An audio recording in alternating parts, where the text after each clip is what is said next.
So the vascular system of a plant is made up of the xylem and the phloem.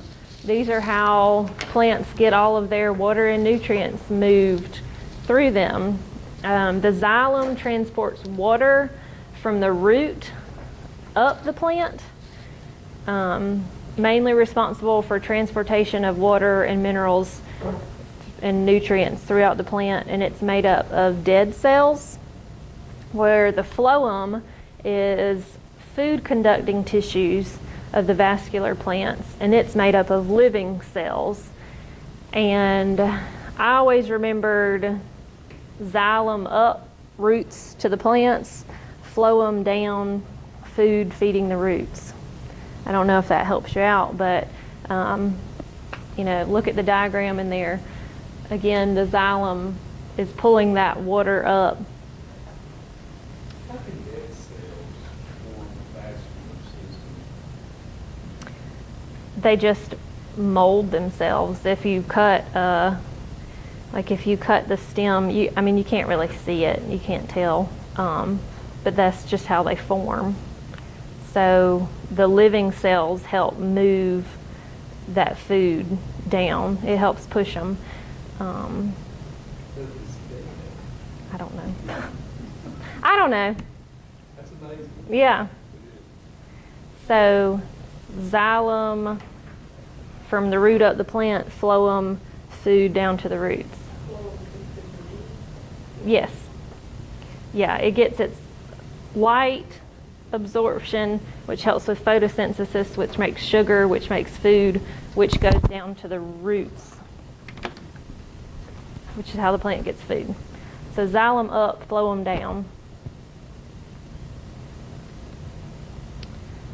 Flowers contain the reproductive organs of the plants. Several kinds of flowers based on the flower parts that each contain. We'll go through some of those. A complete flower has a stamen, a pistil, petals, and sepals. Incomplete is missing one or more of those parts.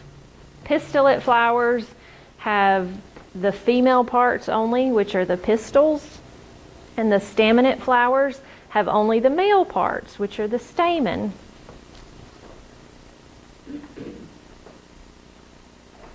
So pistils are which? Male or female? Female. Good. Okay, so dioecious and monoecious. Plants that have only one flower with one sex or the other on a plant are considered dioecious. Plants that have flowers with both sexes on the same plant are considered monoecious.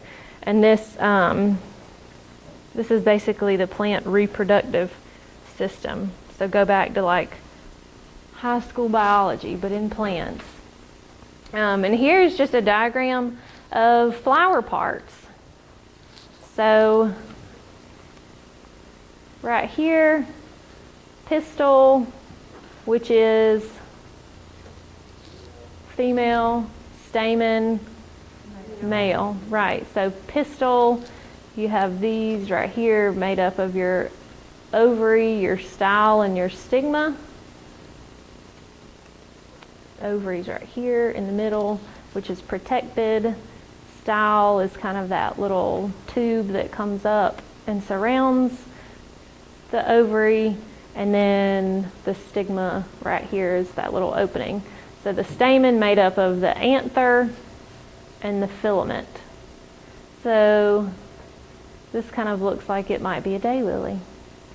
And then some more plant parts. Inside the ovary, you have the ovule.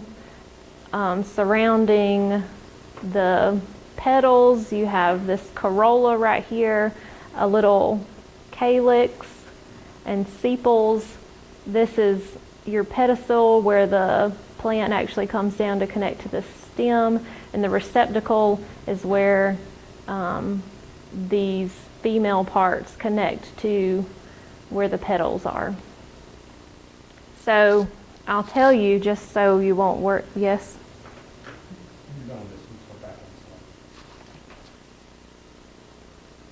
You're talking about flowers that are incomplete. both cases. So if a flower with that, a complete flower's got both sexes in it, it doesn't fall in either one of these categories, correct? You're talking about like, A complete has both male and female parts. all right, forward one slide. Then if you have only distillate flowers, then Oh, monoecious and dioecious are the plant in general. So a complete is talking about the flower, the individual flower on the plant.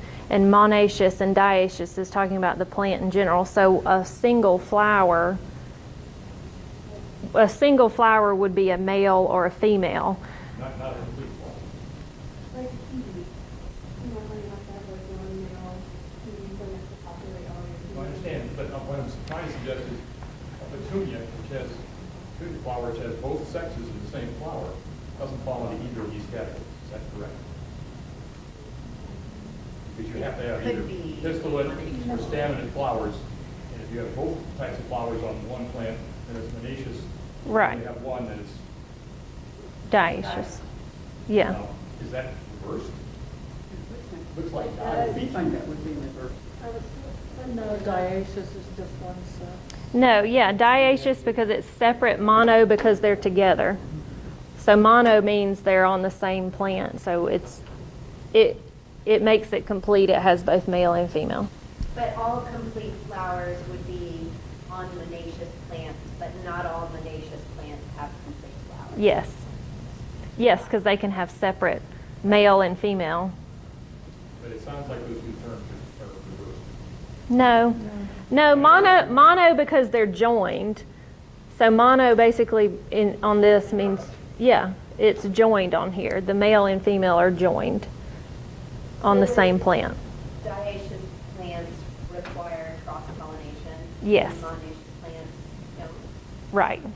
And that's kind of one of those things where it could still require pollen from a separate plant. Okay, but not. But it can, most of them are self-pollinating, yeah. So if a dioecious plant only has, it's only one sex. So an example would be a winterberry holly. You have to have a male winterberry holly mixed in with your females for your plants to produce berries. So you have to have a plant of the opposite sex, and they have to pollinate. An example on the other side of these flowers. Yes, But which needs a bee to transport the pollen from the male to the female flowers.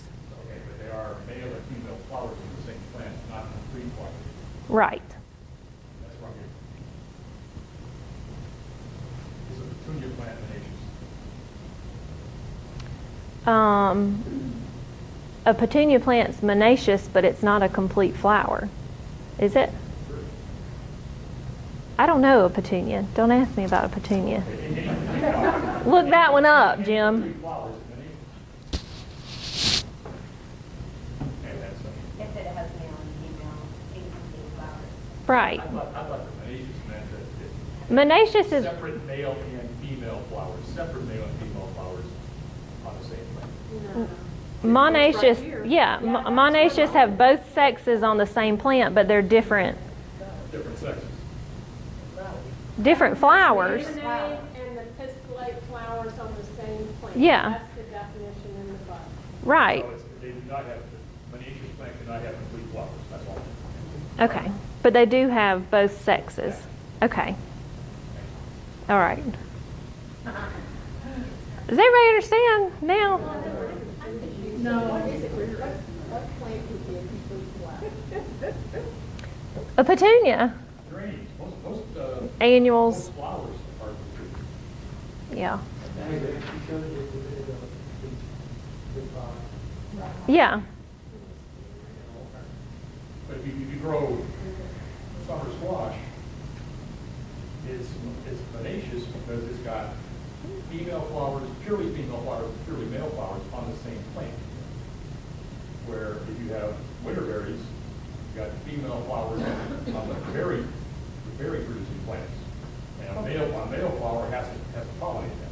What It's about, got different shrubs. what What is a rose? A rose is monoecious. It needs an outside pollinator source. So it needs bees or butterflies or beetles or something You to, don't really see the parts as flowers. no, and it's really, some are more obvious than others. I mean, it's not, you can dissect some flowers and you can actually see the parts really good, but others you can't necessarily. Yeah. Is it possible to determine the sex of the plants, flowers and flowers? Or flowers? In some cases, yeah. I mean, if it's like the dead of winter and it doesn't have any leaves or anything on it, then it might be difficult. But where's the flower picture? But like it could have berries. So like a bearing plant would be a female. So only female plants have berries. Yes. So see, like the male flower parts are really, the anther and the filament are usually really easy to see on a flower. Like on a daylily, they're really obvious on those. So some flowers you can look at really closely and you can see that, that's pretty obvious, and others it's hidden down beneath the petals, like on a rose. It has those multiple layers, so it's a little harder to tell. But if you peel those back, then you can tell. You can pretty easily see that. Okay, so we're all good with dioecious having one sex of flower on it and monoecious having both sexes On the same plant. on the same plant, yes. Male and Not female, necessarily complete. right, yes. Complete speaks of flower type, yeah, monoecious and Flower type dioecious, versus the plant type. whatever was on the same. Yes. Does that make sense? Yeah. Okay. Yes. Okay, so the flower type, whether it's complete, meaning it has the male or female, incomplete, meaning it's missing a part, pistillate, female parts, staminate, male parts. So that's just, whether it's complete or incomplete, is the flower type. A dioecious or monoecious plant is referring to the actual plant, of whether it has a single sex flower or if it has male and female flowers on it. So when you're talking about complete or incomplete, you're talking about the actual individual flowers. When you're talking about dioecious or monoecious, you're talking about the plant as a whole and what flowers it contains. Yeah. So inflorescent types, these are the little heads of flowers on your plants.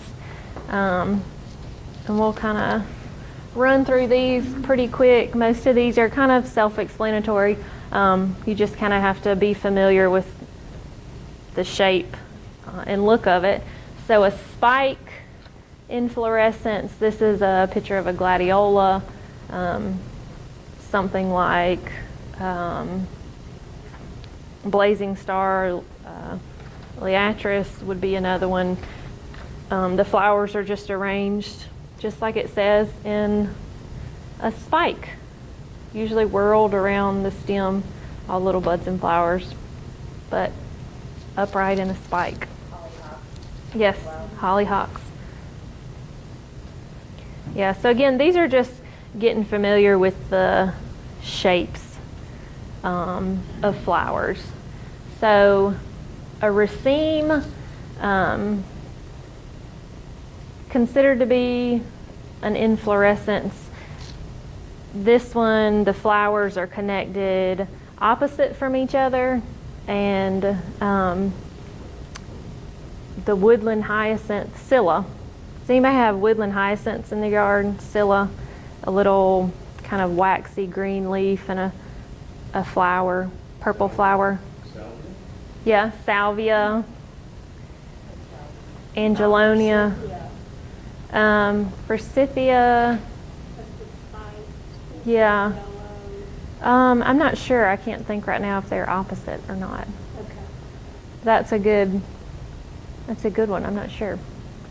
But so these are opposite of each other. Okay. Whereas a spike is, the flowers are more opposite in whorled. Got it. So a corum, an example of this, angelica, the wild angelica, when you go on a hike and you see it everywhere, it's real pale pink or purpley colored. Anybody familiar with that? It's got crazy seed heads on it. You can just go up and grab them and throw them out in your yard.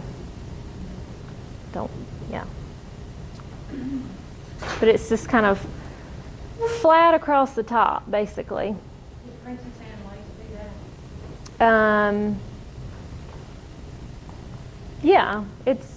It's flat across the top. The whole thing went. Yeah, Queen Anne's lace. Mhm. Yeah. An umbel type flower, they're going to be more tubular.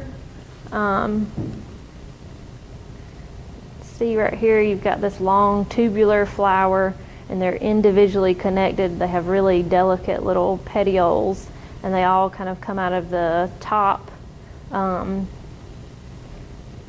Nightingale lilac, I cannot think of the scientific name of it, but it's a really low perennial.